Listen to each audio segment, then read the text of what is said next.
nous terminons ce soir effectivement le chapitre 6 de notre livre Le culte pur de Jéhovah enfin rétabli, vous l'avez certainement remarqué. Alors jusqu'à présent dans ce chapitre, on a vu Ézéchiel effectuer plusieurs mises en scène, quatre en tout cas, pour annoncer d'une part le siège de Jérusalem, les souffrances que subirait la population de cette ville, et puis aussi la destruction de cette ville. Et à la fin, dans la quatrième mise en scène, on voit Ézéchiel annoncer aussi une note d'espoir, puisque certains exilés reviendraient à Jérusalem et rebâtiraient le temple. Et puis nous avons commencé à examiner la semaine dernière une cinquième mise en scène, où on voit Ézéchiel se coucher d'abord sur son côté gauche, puis ensuite sur son côté droit, alors, en annonçant finalement, en permettant de savoir exactement la date exacte à laquelle Jérusalem serait détruite. Alors, qu'est-ce que cela nous apprend sur Jéhovah? Également, quelle application pouvons-nous en faire pour nous aujourd'hui? C'est ce que nous verrons à travers cette étude biblique. Alors, commençons avec la lecture du paragraphe 14, et c'est notre frère Ali qui s'est préparé. Nous t'écoutons.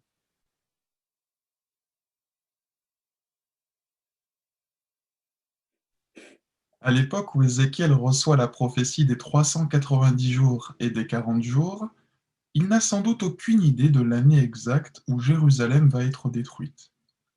Cependant, durant les années précédant cette destruction, il avertit à plusieurs reprises les Juifs que le jugement de Jéhovah est proche. Il proclame « La fin est maintenant sur toi », comme s'il s'adressait à chaque habitant du pays. Ézéchiel est absolument sûr que Jéhovah respectera son calendrier. Le prophète prédit aussi les événements qui vont précéder la destruction de Jérusalem. Il arrivera malheur après malheur. Ces événements vont conduire à l'effondrement des structures sociales, religieuses et politiques. Peux-tu lire également Ézéchiel chapitre 7, versets 3 et versets 5 à 10, s'il te plaît, Fabien? La fin est maintenant sur toi, et je déverserai ma colère sur toi. Oui, je te jugerai selon ta conduite, et je te demanderai des comptes pour tous les actes détestables que tu as commis. Voici ce que dit le souverain Seigneur Jéhovah. Voici que vient un malheur sans pareil. Une fin vient, la fin va venir. Elle se lèvera et tombera sur toi. Oui, elle vient. Ton tour est venu, habitant du pays. Le temps vient, le jour est proche. Sur les montagnes, il y a de la confusion et non des cris joyeux. Dans très peu de temps, je répandrai ma fureur sur toi et je déverserai entièrement ma colère sur toi. Oui, je te jugerai selon ta conduite et je te demanderai des comptes pour tous les actes détestables que tu as commis. Mon œil n'aura pas pitié, je n'éprouverai pas non plus de compassion. Je ferai venir sur toi les effets de ta conduite. Oui, tu subiras les conséquences des actes détestables que toi, tu as commis. Et vraiment, tu sauras que c'est moi, Jéhovah, qui te frappe. Voici le jour. Oui, il vient, ton tour est venu. Le bâton a fleuri et la présomption a bourgeonné. Merci beaucoup, Fabien, pour ton excellente lecture. Alors, première question, qu'est-ce qui indique qu'Ézéchiel est absolument sûr que Jéhovah respectera son calendrier?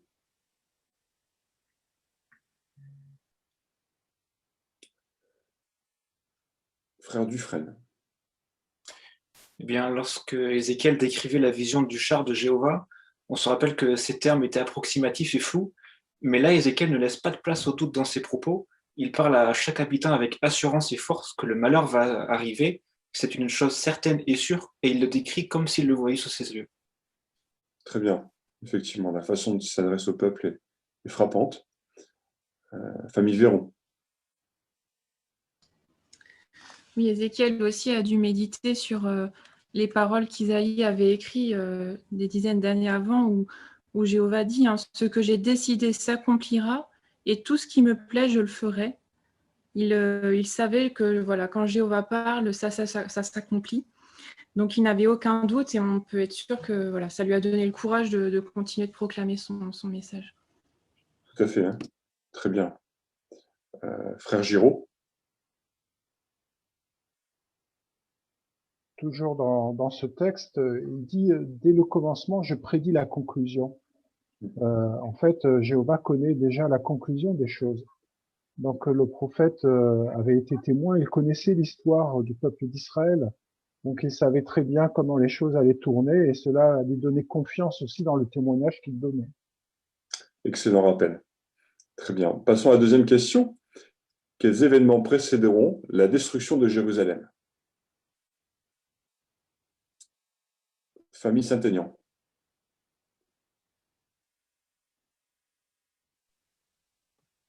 Ces événements vont conduire à l'effondrement des structures sociales, religieuses et politiques. Très bien. Alors, qu'est-ce qui nous permet de dire ça? Qu'est-ce qui nous donne cette assurance? Sœur ou frère Arenias?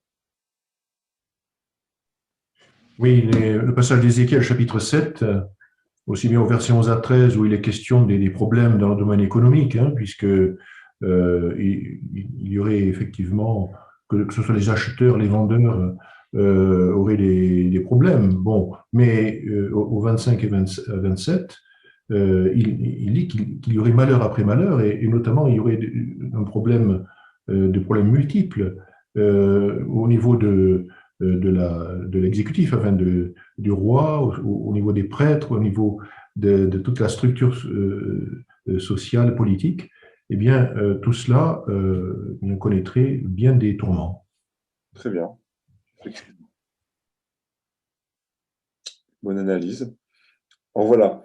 Donc, on a vu ici un élément important nous donnant l'assurance qu'effectivement Jéhovah agirait. Maintenant, voyons comment cela s'accomplit. Paragraphe 15. Quelques années après qu'Ézéchiel a annoncé la chute de Jérusalem, la prophétie commence à se réaliser. En 607 avant notre ère, Ézéchiel apprend que l'attaque contre Jérusalem a été lancée. Lors de l'assaut, on a sonné de la trompette pour que la population se rassemble et défende la ville. Mais comme l'avait annoncé Ézéchiel, personne n'est allé au combat. Les habitants ne se sont pas préparés à combattre les envahisseurs babyloniens. Certains ont dû penser que Jéhovah allait les sauver. Après tout, c'est ce qu'il avait fait quand les Assyriens avaient menacé de prendre Jérusalem. Il avait envoyé son ange détruire une grande partie de l'armée assyrienne. Mais cette fois-ci, aucun ange à l'horizon. Très vite, la ville assiégée ressemble à une marmite posée sur le feu, et ses habitants sont piégés à l'intérieur comme des morceaux de viande. Après un siège atroce d'1 an et demi, Jérusalem est détruite. Voici la question. Quelles parties de la prophétie d'Ézéchiel ont commencé à se réaliser à partir de 609 avant notre ère? Famille Espinosa.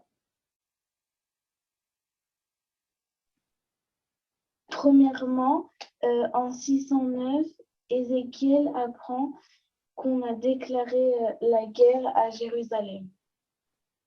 Très bien. C'est une première chose importante. Famille Tavna. Oui, clairement, les habitants de Jérusalem étaient vraiment trop confiants. Ils pensaient qu'il était inutile de se préparer au combat, là, comme le montre le verset 14, parce qu'ils pensaient que Jéhovah était avec eux et qu'il ne permettrait pas que la ville avec son temple, donc Jérusalem, soit détruite. Ils pensaient peut-être que Jéhovah allait opérer une fois de plus un miracle, comme lorsque l'armée de Sennacherib avait été détruite par l'ange. Mais voilà, ça n'est pas arrivé en 607 parce que les Juifs se sont éloignés de Jéhovah et donc les circonstances étaient différentes. Très bien. Effectivement. Frère Rodriguez.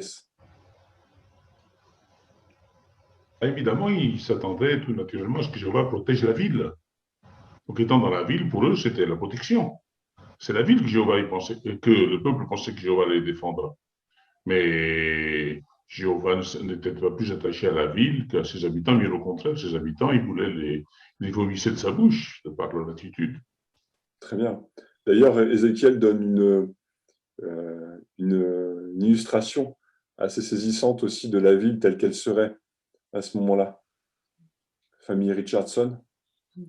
Oui, c'est une illustration horrible, hein. C'est cette marmite sur le feu avec des morceaux de viande dedans. Les morceaux de viande qui représentent donc les habitants de Jérusalem, qui ne peuvent pas, ils ne peuvent pas sortir de cette situation. Très bien, effectivement. Donc, quand on examine tous ces détails-là ici que nous avons dans la prophétie d'Ézéchiel, quand on considère aussi le calendrier de Jéhovah, qu'est-ce que cela nous apprend sur Jéhovah? Qu'est-ce que vous en retirez, vous?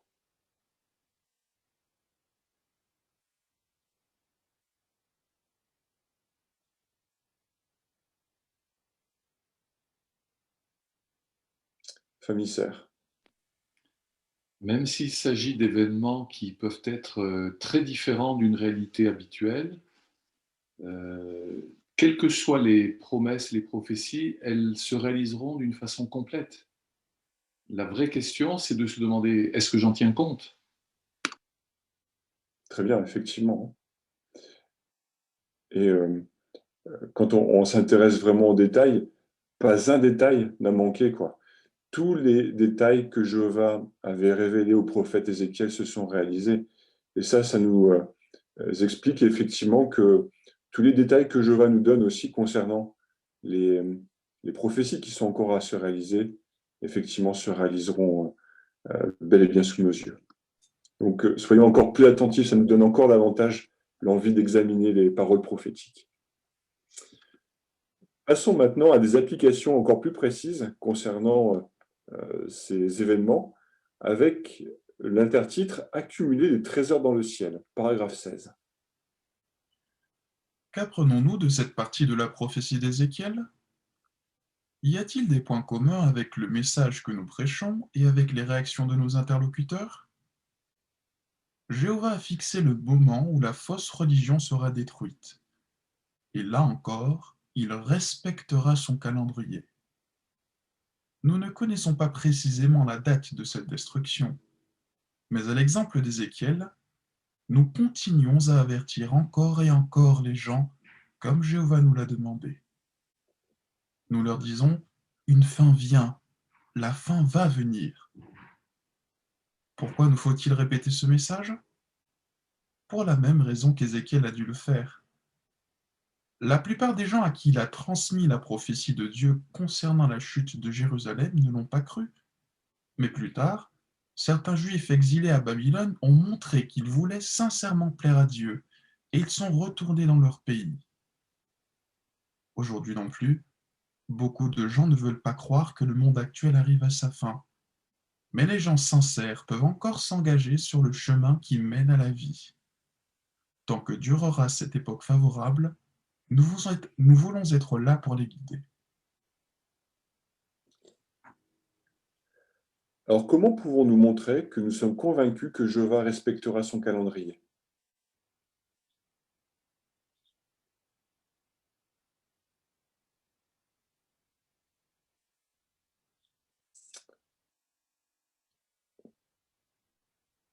Ce Rougar. Notre conviction va se voir, entre autres, dans la façon dont on va s'investir dans l'activité de prédication, quelles que soient les circonstances. On ne repoussera pas mentalement la venue de Jéhovah, et du coup, ça va se ressentir dans notre motivation. Très bien, c'est un premier élément, effectivement. Sœur Jouando. Lorsque Jéhovah choisit Ézéchiel pour proclamer pour être prophète, Jéhovah lui a dit quelque chose qui nous concerne aujourd'hui, qu'il t'écoute ou qu'il refuse de t'écouter, ils sauront qu'un prophète se trouvait parmi eux. Donc, notre message ne dépend pas de la réaction des personnes. Et même si certains ne l'ont pas écouté, Jéhovah dit à Ézéchiel que la mort du méchant ne lui fait pas plaisir et qu'il ne fera rien, comme il a dit à Amos, sans dire à ses serviteurs, les prophètes, pour qu'ils annoncent la bonne nouvelle. La preuve en est que ceux qui étaient à Babylone avec lui, avec Ézéchiel, la plupart de ceux-là ils ont écouté et ils sont rentrés 70 années plus tard à Jérusalem. Très bien, effectivement. Sœur Rodriguez. Oui, le paragraphe 14 nous rappelait que Ézéchiel n'avait sans doute aucune idée de l'idée exacte où Jérusalem allait être détruite. Ça ne l'a pas empêché de proclamer les jugements de Jéhovah. Il en est de même pour nous. On n'a pas vraiment l'idée exacte de quand Jéhovah va intervenir. Ce n'est pas ça qui va nous empêcher de proclamer ce que Jéhovah nous demande de faire, parce que ça signifie vie autant pour nous que pour les gens qui vont nous écouter. Très bien, effectivement. Vous avez remarqué la petite note aussi en rapport avec le nombre de fois où Ézéchiel a proclamé son message?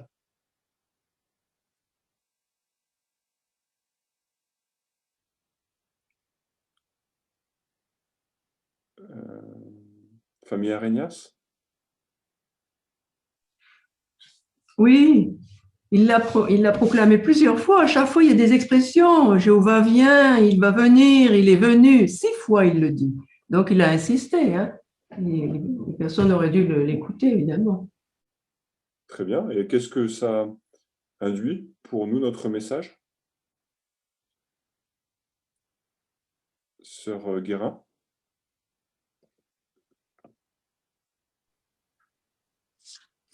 Ce que j'avais retenu, je crois que c'est d'un discours, que Dieu est le Dieu de la dernière minute, mais il n'est jamais en retard.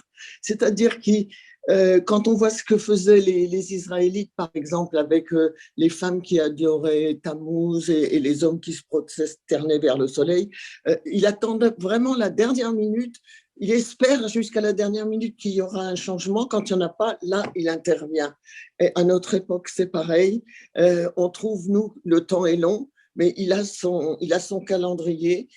Jusqu'à la dernière minute, il espérera que certains viendront, mais le jour qu'il a décidé, il ne sera pas en retard. Très bien. Donc, il est vraiment temps d'être actif en prédication, quitte à répéter même plusieurs fois le message que nous proclamons pour aider les gens à venir vers Jéhovah. Continuons avec le paragraphe 17. La prophétie d'Ézéchiel nous rappelle aussi que lorsque l'attaque contre les organisations religieuses sera lancée, les membres de ces organisations n'iront pas au combat pour défendre leur religion. Ils appelleront à l'aide. « Seigneur, Seigneur !» crieront-ils. Mais quand ils se rendront compte que personne ne leur répond, tous auront les mains qui pendent sans force et un frisson les saisira. Que feront-ils d'autre? Jéhovah dit, ils jetteront leur argent dans les rues. Cette prophétie concernait les habitants de l'ancienne Jérusalem, mais cette image très forte annonce aussi que, durant la grande tribulation, nos contemporains se rendront compte que l'argent ne pourra pas les faire échapper au désastre qui les attend. Tu veux bien lire également Ézéchiel chapitre 7, versets 19 à 21? Ils jetteront leur argent dans les rues, et ils seront dégoûtés par leur or. Ni leur argent, ni leur or ne pourront les sauver au jour de la fureur de Jéhovah. Ils ne pourront pas calmer leur faim, ni remplir leur estomac, car c'est cela qui est devenu un obstacle et qui les a fait tomber dans le péché. Ils étaient fiers de la beauté de leurs ornements, et ils s'en servaient pour fabriquer leurs statues détestables, leurs idoles répugnantes. C'est pourquoi je ferai de cela une chose qui leur inspirera du dégoût. Je livrerai cela aux étrangers pour qu'ils le pillent, et aux méchants de la terre pour qu'ils en fassent leur butin, et ils le profaneront. Alors, quels événements verrons-nous pendant la grande tribulation?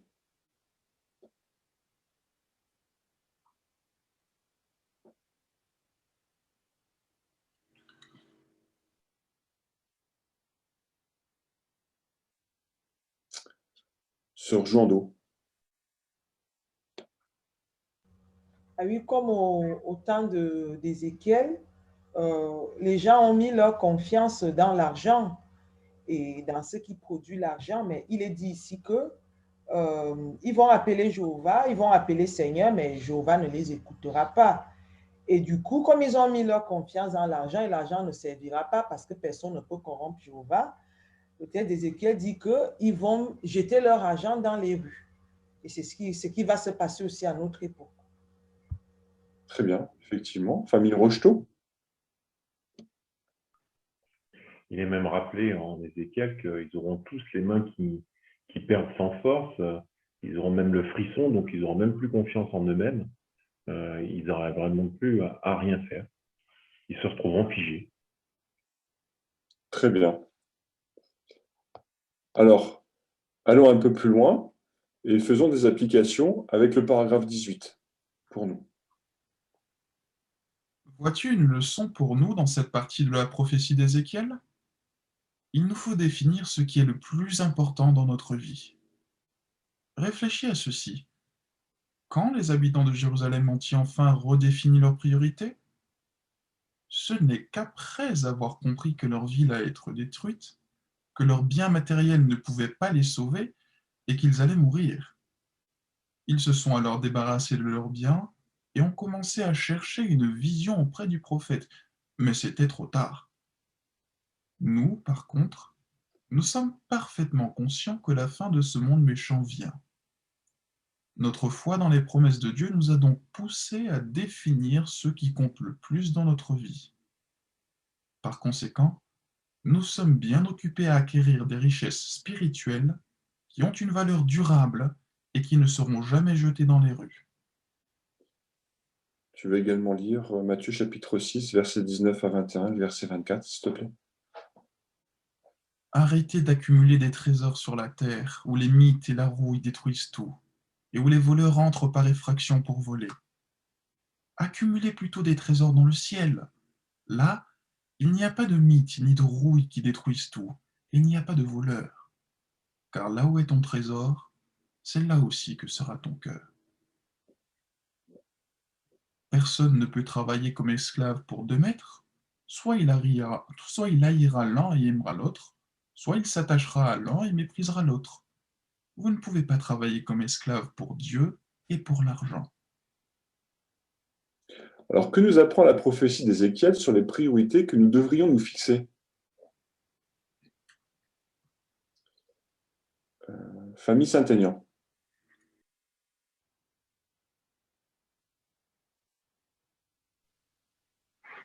Nous devrions nous fixer sur les besoins spirituels.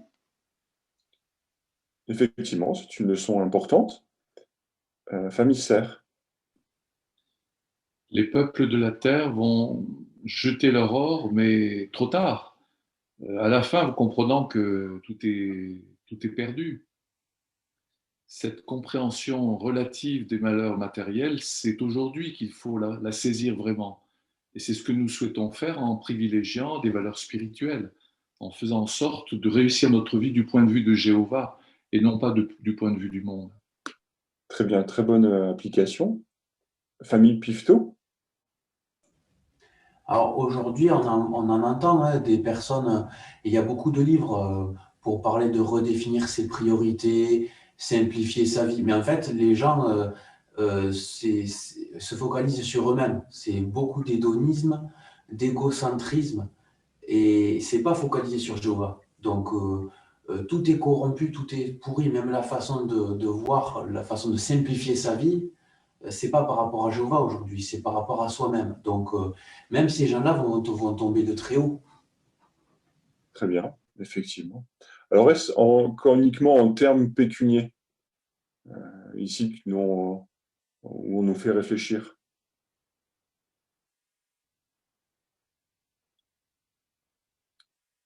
Famille Scoufler.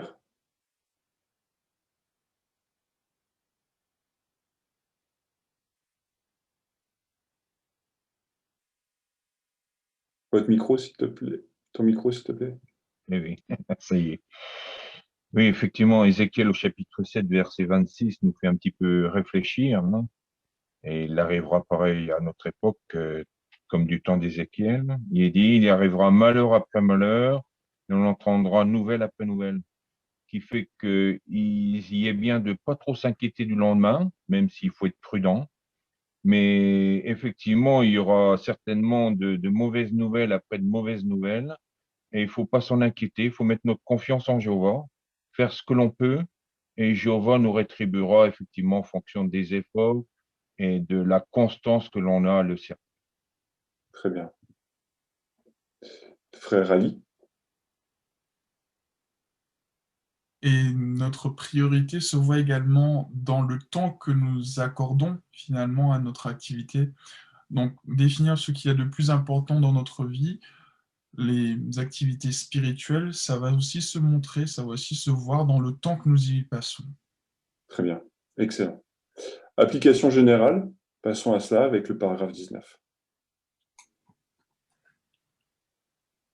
En résumé, quelles applications pouvons-nous faire aujourd'hui de ces prophéties concernant la destruction de Jérusalem? Elles nous rappellent que le temps qui reste pour aider nos contemporains à servir Jéhovah est limité. C'est pourquoi nous voulons entretenir un sentiment d'urgence. Nous sommes très heureux quand des personnes sincères décident d'adorer Jéhovah. Cependant, nous voulons aussi continuer d'avertir les gens qui n'ont pas encore fait ce choix en leur disant que la fin arrive. Et nous restons déterminés à faire confiance à Jéhovah et à placer son culte pur avant toute autre chose dans notre vie. Alors, quelles applications pouvons-nous faire aujourd'hui des propos, des prophéties d'Ézéchiel, pardon?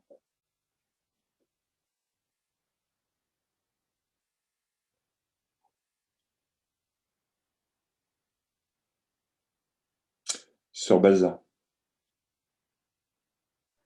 Eh bien, tout comme Jéhovah a fixé la date de la destruction de Jérusalem, eh bien, dans son calendrier, il a fixé aussi la date de son intervention.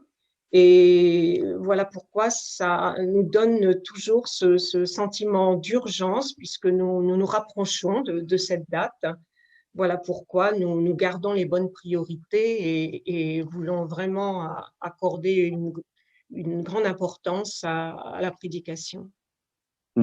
Très bien, effectivement. Sœur Guérin? Également, sera 3, verset 19.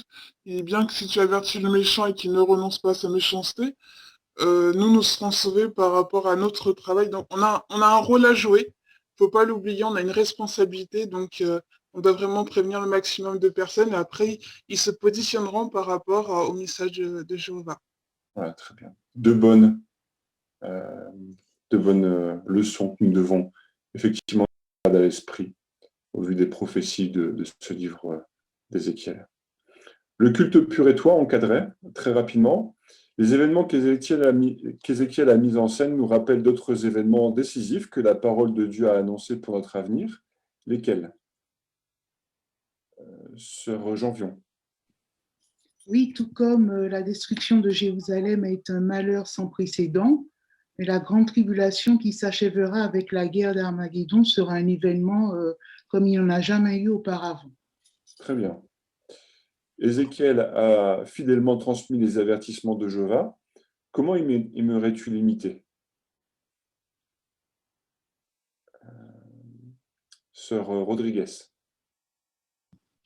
En étant prête à vraiment jouer le jeu, que si Jéhovah nous demande de donner un témoignage, même si ça peut paraître bizarre, tout le monde va nous regarder, il faut du courage, on paraît ridicule, mais c'est le message de Jéhovah, ça peut sauver des vies, ça sauve la nôtre. Et vraiment, Ézéchiel est un excellent exemple dans ce domaine, il a donné de lui-même, et c'est vraiment un grand prophète par rapport à ça. Merci beaucoup. Et troisième question. Dans les prophéties que nous avons examinées dans ce chapitre, qu'est-ce qui pourrait te faire réfléchir à tes priorités? Quels ajustements as-tu déjà fait?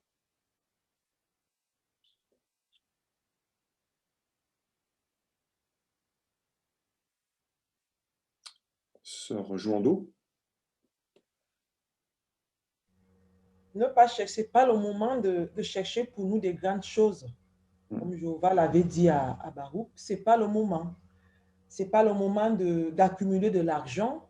Ce n'est pas le moment de faire des projets pour la chair, parce que le moment est très urgent. Ce que nous devons faire, c'est de prêcher la bonne nouvelle, comme Ézéchiel, il a répété 6 fois le mot, la destruction va venir. Nous sommes là pour prêcher la bonne nouvelle. C'est ça qui va nous sauver, et nous-mêmes, et peut-être ceux qui nous écoutent. Très bien. Merci à vous tous pour votre excellente participation. Je suis désolé, le temps a été écoulé. Et merci vraiment parce que vous avez su animer ceci avec enthousiasme.